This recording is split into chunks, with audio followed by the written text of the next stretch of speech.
അധ്യായം 18 1 മുതൽ 10 വരെയുള്ള വാക്യങ്ങൾ. ശേഷിച്ച 7 ഗോത്രങ്ങൾ. ഇസ്രായേൽ ജനം ശീലോയിൽ ഒന്നിച്ചുകൂടി അവിടെ സമാഗമ കൂടാരം സ്ഥാപിച്ചു. ആ ദേശം അവർക്ക് അധീനമായിരുന്നു. ഇനിയും അവകാശം ലഭിക്കാത്ത 7 ഗോത്രങ്ങൾ ഇസ്രായേൽക്കാരുടെ ഇടയിലുണ്ടായിരുന്നു.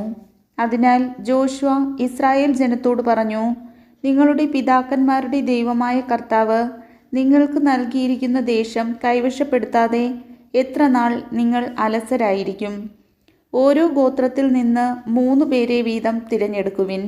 ഞാൻ അവരെ ആ ദേശത്തേക്ക് അയക്കാം. അവർ ചുറ്റി സഞ്ചരിച്ച് തങ്ങൾ കൈവശമാക്കാൻ ഉദ്ദേശിക്കുന്ന ഭാഗത്തിൻ്റെ വിവരങ്ങൾ ശേഖരിച്ചു കൊണ്ടുവരട്ടെ.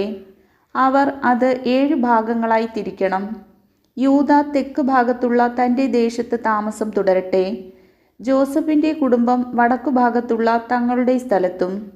നിങ്ങൾ ആ പ്രദേശം 7ആയി തിരിച്ച് വിവരം എനിക്ക് തരുവിൻ.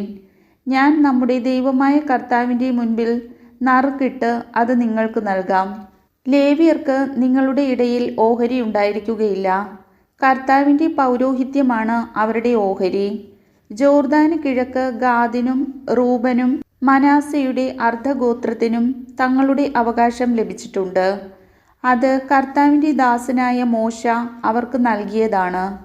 അവർ യാത്ര പുറപ്പെട്ടു. ദേശത്ത് ചുറ്റി സഞ്ചരിച്ച് വിവരം ശേഖരിച്ച് മടങ്ങി വരുവിൻ. ഇവിടെ ഷീലോയിൽ കർത്താവിൻ്റെ മുൻപിൽ ഞാൻ നിങ്ങൾക്ക് വേണ്ടി നറുക്കിടാം എന്ന് ജോഷുവ പറഞ്ഞു. അവർ പോയി ചുറ്റി സഞ്ചരിച്ച് ദേശത്തെ 7ആയി തിരിച്ച് പട്ടണങ്ങളടക്കം വിവരം രേഖപ്പെടുത്തി. അവർ ഷീലോയിൽ ജോഷുവയുടെ അടുത്ത് പാളയത്തിൽ മടങ്ങിയെത്തി. അപ്പോൾ ജോഷുവ അവർക്ക് വേണ്ടി ഷീലോയിൽ കർത്താവിൻ്റെ മുൻപിൽ വെച്ച് നറുക്കിട്ടു. അവൻ ഇസ്രായേൽ ജനത്തിന് ആ ദേശം ഗോത്രമനുസരിച്ച് വിഭജിച്ചു കൊടുത്തു. കർത്താവിൻ്റെ വചനം.